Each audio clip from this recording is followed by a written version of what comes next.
Hello, all you positive heads out there. It's so good to be back with all you beautiful reflections of the one source consciousness that creates and animates all things.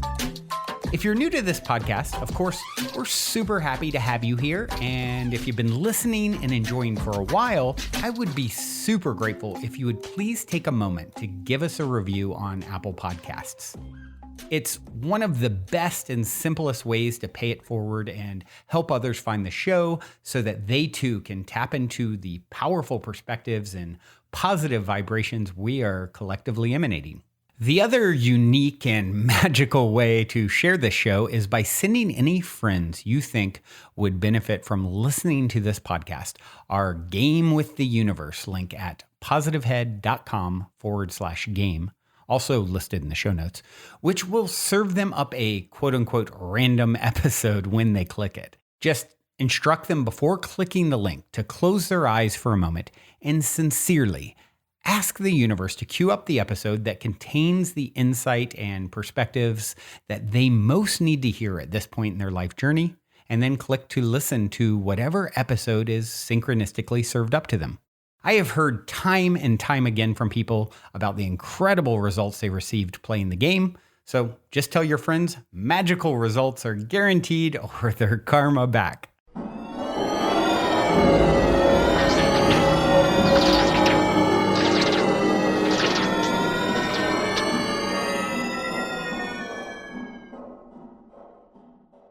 All right, all you positive heads, welcome one and all.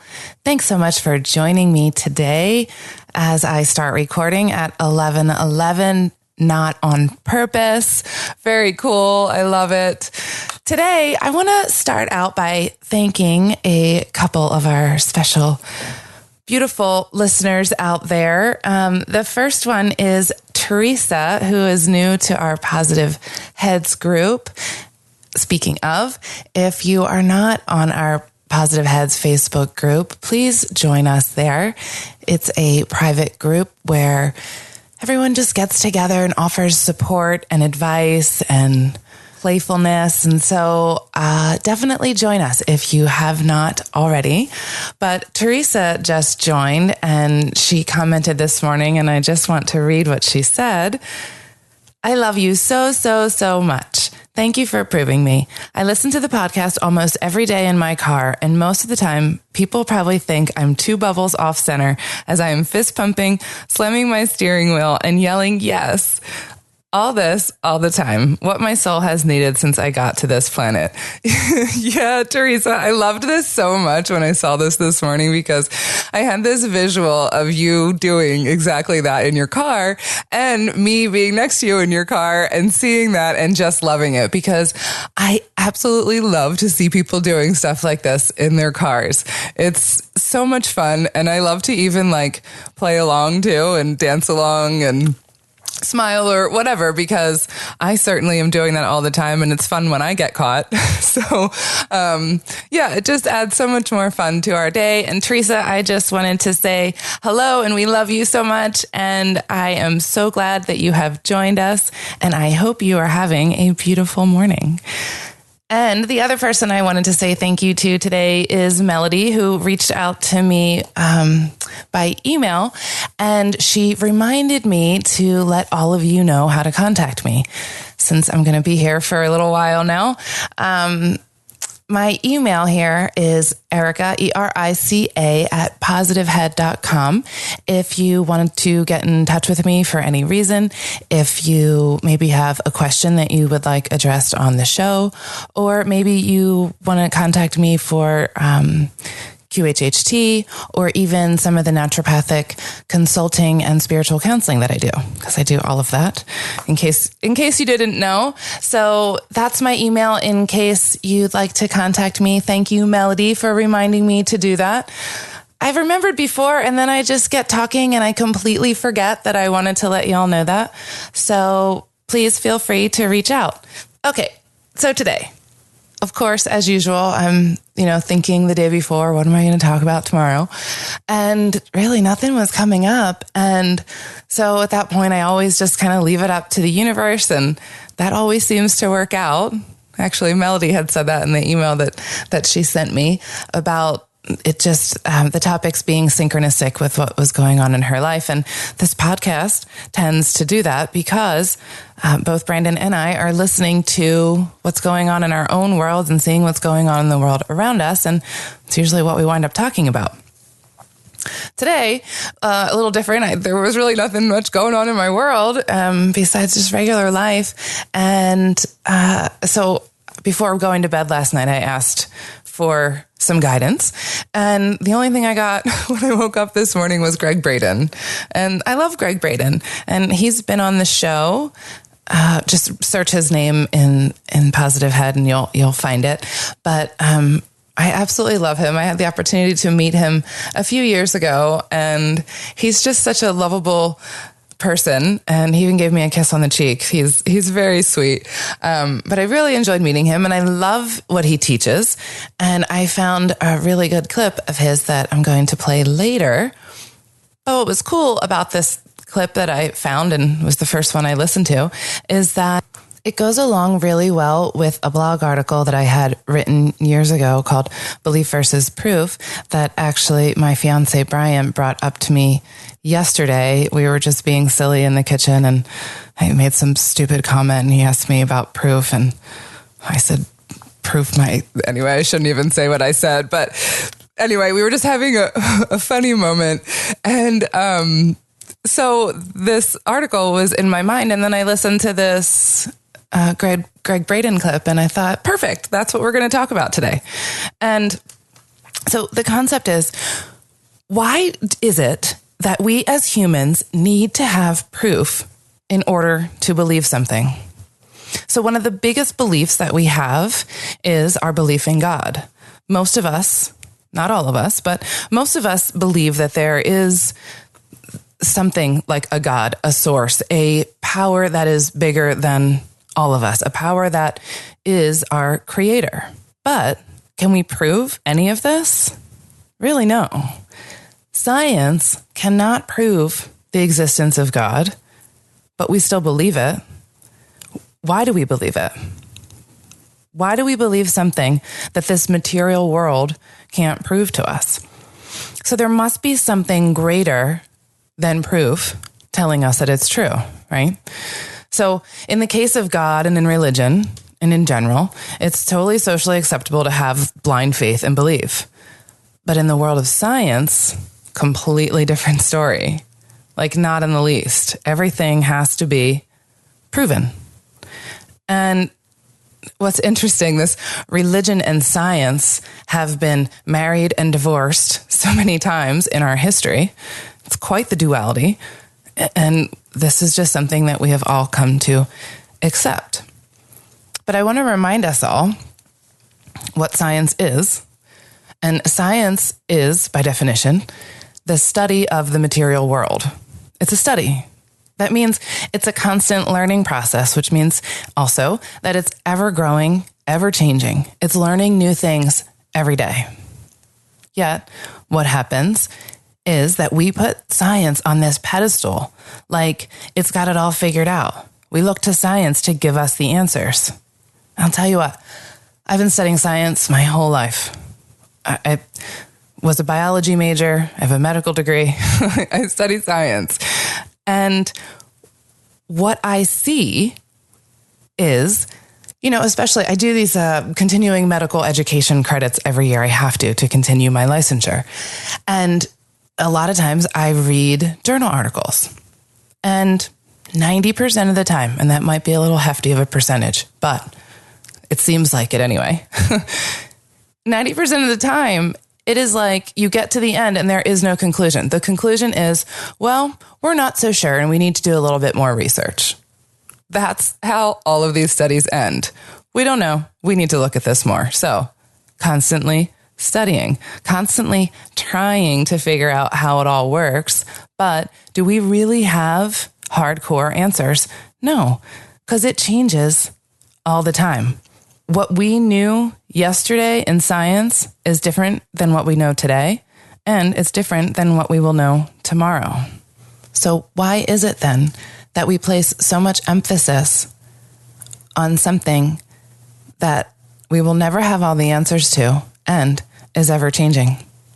Some of the greatest thinkers of our time, Socrates, Aristotle, Lao Tzu, Voltaire, and even Einstein, have all been quoted saying, "The more we learn, the more we will realize how much we don't know." So we really need to understand that we will never fully understand. We will never find all of the answers to know everything. Everything is a seriously big word in an infinite universe.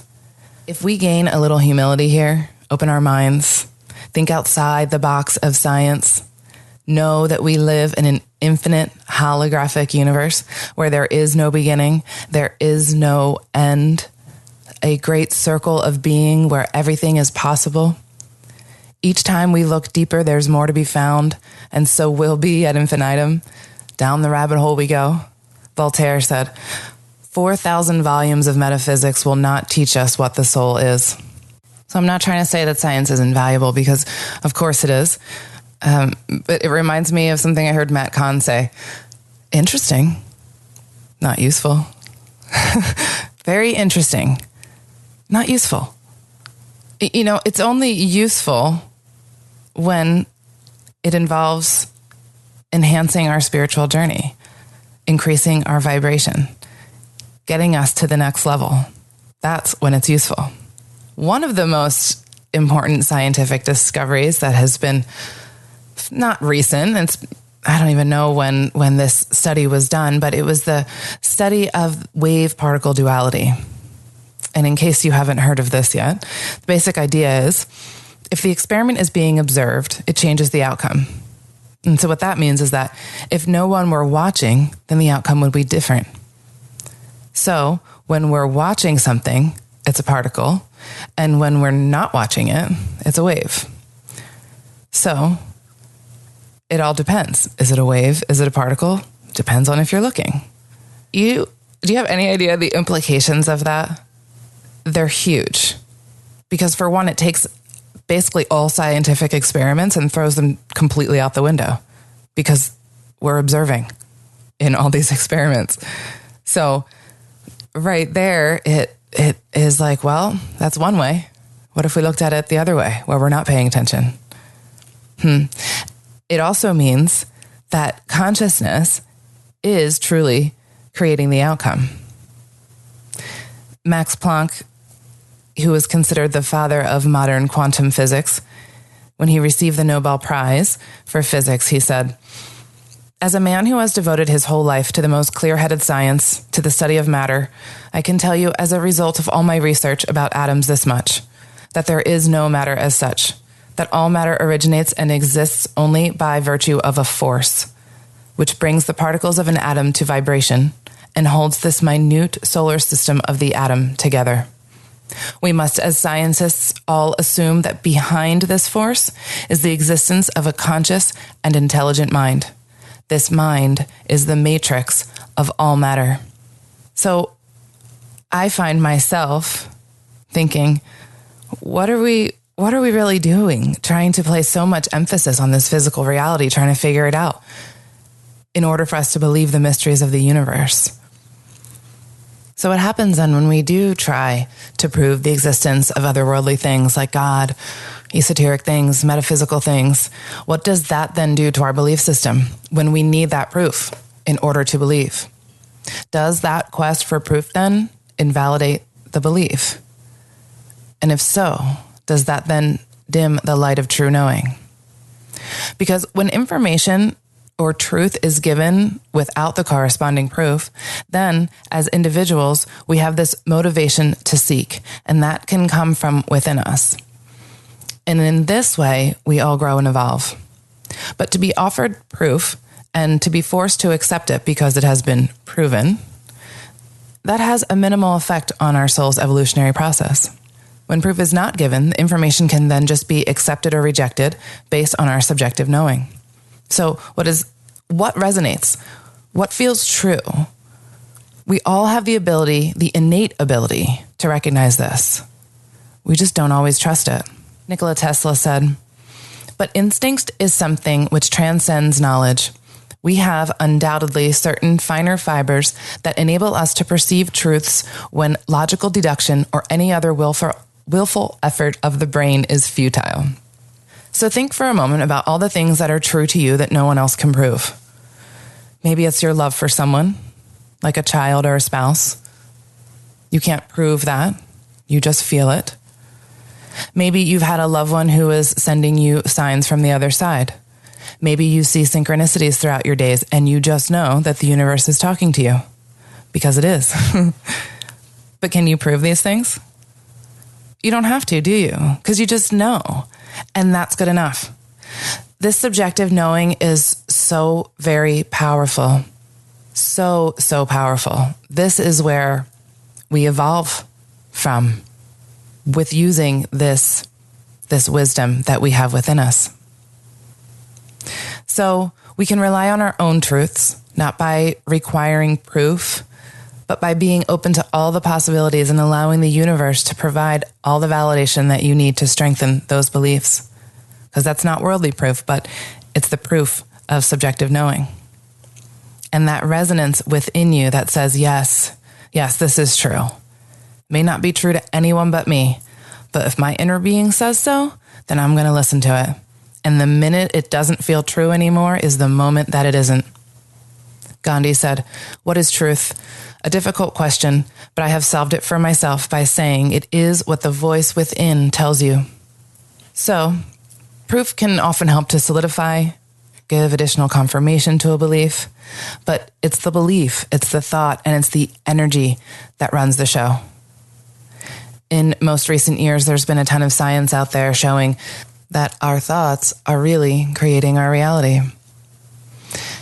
So this brings me to our Gregg Braden clip. And this is actually a clip from a talk he did in Milan in 2007. So it's slightly dated, but still very relevant. And I found this on the Daily Motivation YouTube page. It's called Gregg Braden, This is the Secret Truth Only a Few Know. Take a listen. I'm going to share with you the science that is so new, it is not yet in the textbooks. In the modern world, we base our understanding of our lives and the universe upon science. And science is good, and sometimes science is wrong. There are two places where science has made false assumptions about you, about me, about our universe, about this world. And this is very, very important, and this is why we're here today.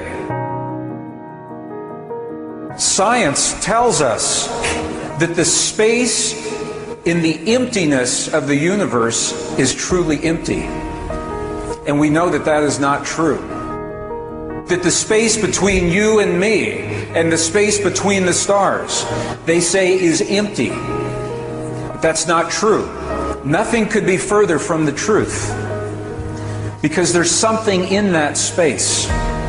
And that something is what gives us the power to heal our bodies and to bring peace to our world and to change this world if we understand the language to speak to that stuff that is in the emptiness. Science tells us there's nothing there, number one. Number two, science tells us that the inner experience in your heart, in my heart, that our thoughts, our feelings, our emotions, our prayers, our beliefs in our bodies have no effect on the world beyond our bodies. These are false assumptions. There is something in the emptiness. There is a language that lives in every human that walks this earth. It's a language of no words. It's a language of human emotion.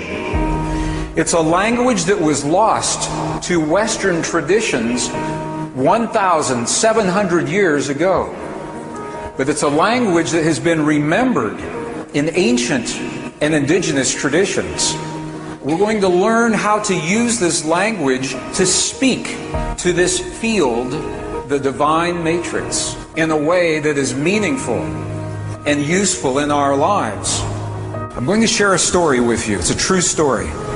It's a story of the birth of two baby girls, twins, and they were born prematurely, 7 weeks premature.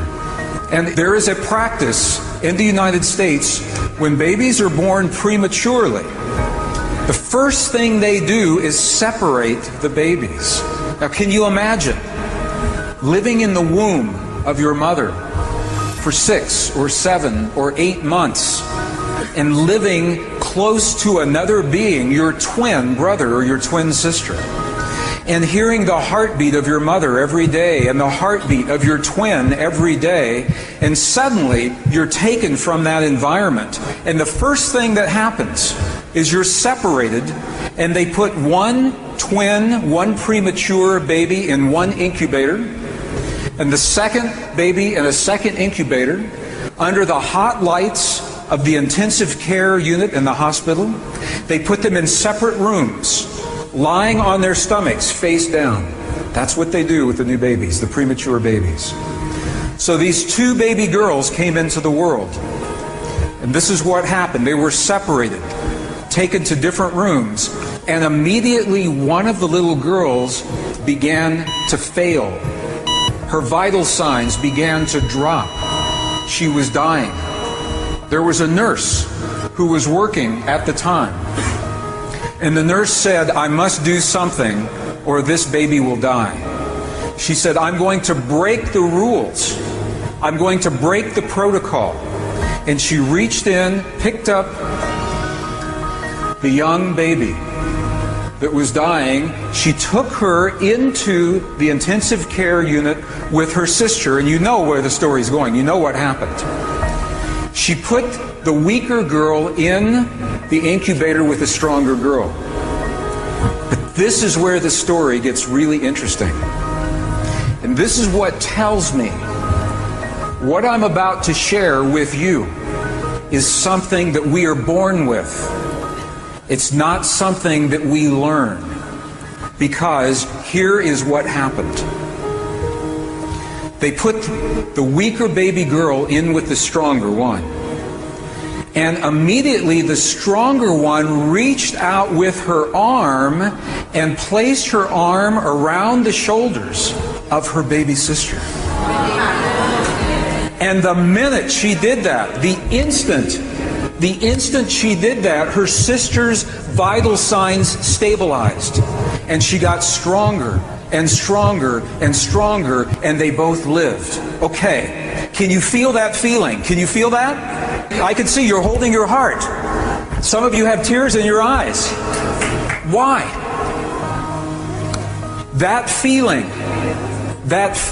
is a language. That feeling is a power that lives inside of your body. If I had walked onto this stage and said, "Now, have that feeling," it may have been hard to do. But you saw an image that gave you a reason for that feeling.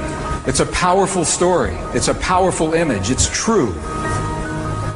And the two girls lived, and they're doing very well today.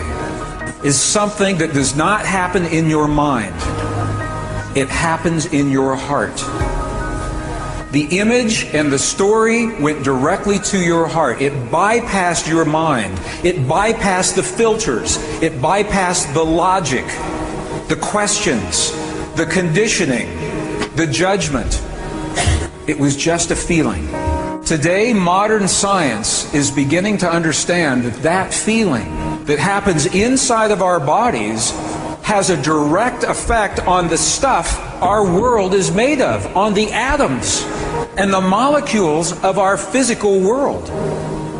I'd like to invite you into the monasteries of Tibet, into the monasteries of Egypt and Peru, because it's in those places that the wisdom is kept of the language of our hearts, the wisdom in their cultures that was lost in our cultures.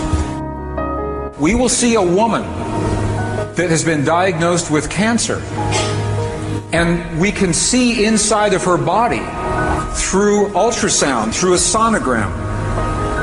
And we can watch this practice of human emotion, focused human emotion, heal that cancer in less than 3 minutes.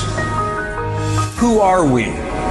Well, this is the great question that has been asked by scientists for 400 years.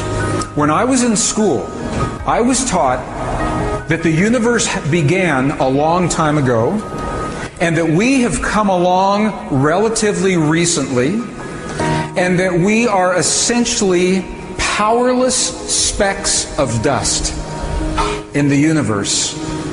And after we are gone, the universe will never know that we were here. That's what I was taught when I was in school. Does that sound familiar to you?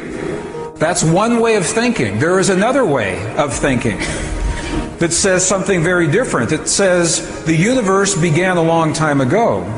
We have come along relatively recently. However, we are powerful creators that are changing our world and changing the universe as we live our lives. And this is the controversy of the scientists.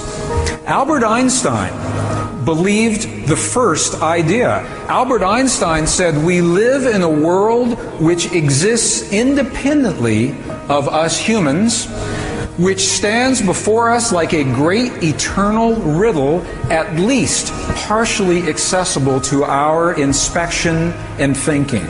It's very complex. What he's saying is, Albert Einstein believes that we will be lucky if we understand even a little bit of how the universe works, and that we are very insignificant. A colleague of Albert Einstein was alive during his time and is still alive today. His name is Professor John Wheeler, Princeton University physicist. He's still with us today. John Wheeler says completely the opposite. They studied in the same time, they had the same information, the same books, the same data, and they had very different opinions. Look at what John Wheeler says. John Wheeler says we could not even imagine a universe that did not contain us, because, he says, it is the act of us observing the universe that makes the universe as it is. He says that we are tiny specks, tiny patches of the universe looking at itself and building itself in what he calls a participatory universe. Participatory. It means that we are not controlling the universe. We are not imposing our will upon the universe. We are participating, co-creating. Very, very powerful, what John Wheeler is saying. This is a scientist saying that consciousness is creating our physical universe. The question is, if feeling and consciousness is creating, what is it that we feel? What do we believe about our world? The new discoveries suggest that the power to change our bodies and to change our world is based in what we call belief. Our belief of what is real. We live our lives based in what we believe. My question is, where do those beliefs come from? And what I found is that those beliefs come from what other people tell us. The beliefs come from what history tells us, what science tells us, what religion tells us, what our culture, what our family, our friends tell us. That's where our beliefs come from. Would you agree with that? What if they're wrong? What if you and I are living our lives in the beliefs of other people who are incorrect? How powerful do you think a belief really is? How powerful, truly? There's an author. His name was Neville in the early 20th century. He wrote a book called The Power of Awareness, a beautiful book. And what Neville said was this. He said that our power of belief is a power, an infinite power against which no earthly force is of the slightest significance. Our power of belief is an infinite power against which no earthly force is of the slightest significance. Do you believe that you have a power within you against which no earthly force is of the slightest significance? Is that possible? Do you believe that?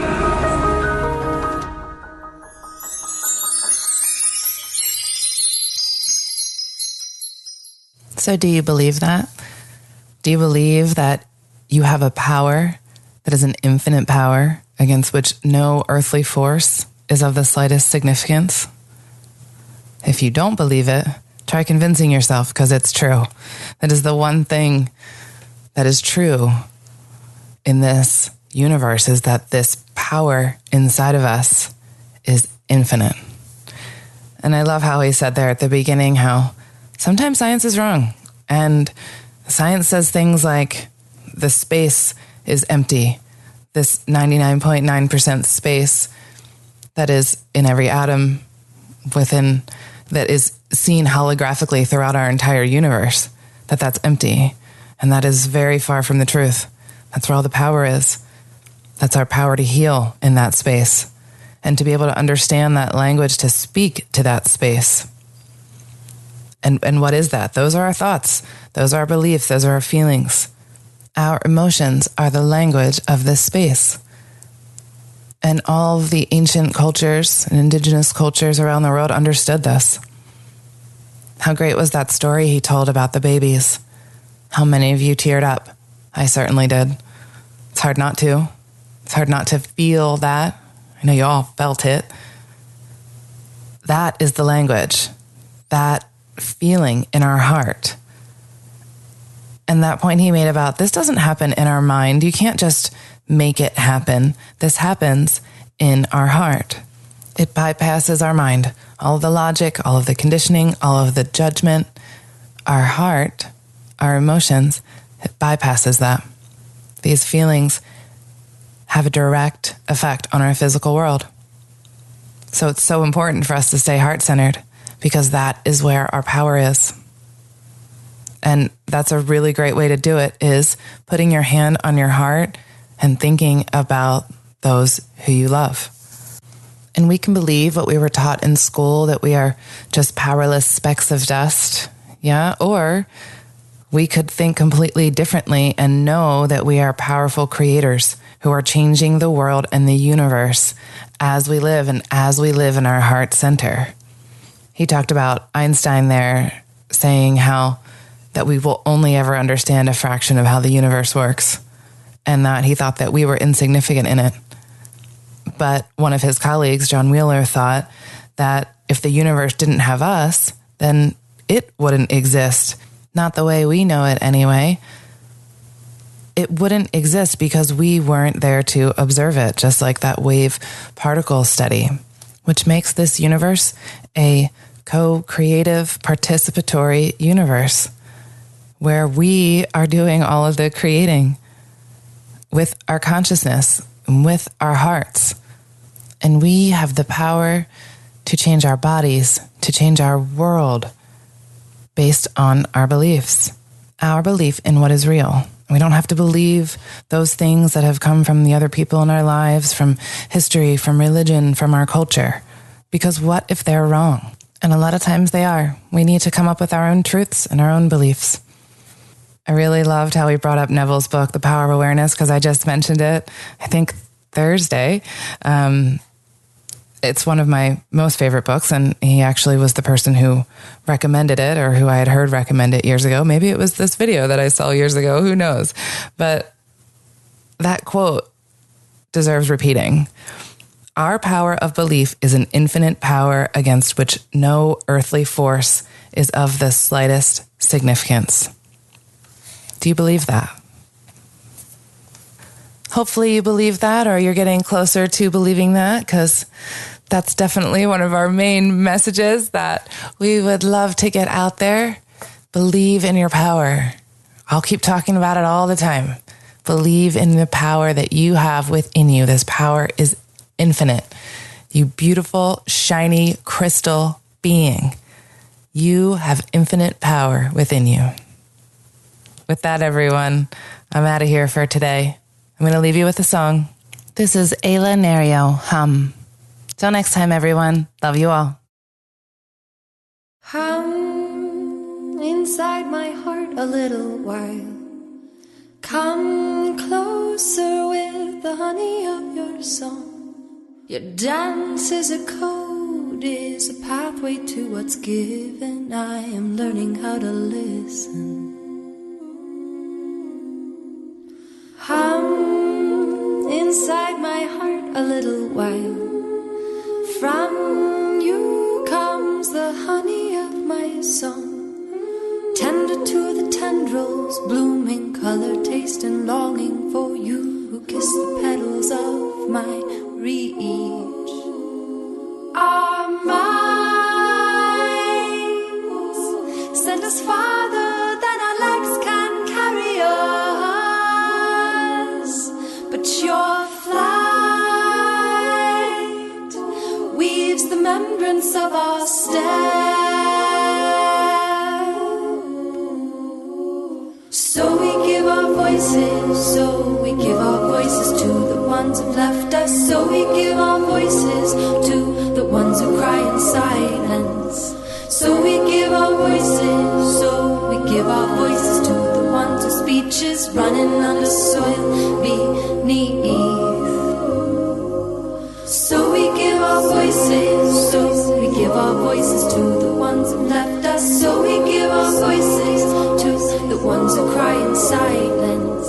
So we give our voices, to the ones whose speech is running under soil beneath. Subtle as your flutter beat, long beat, run beat, hum.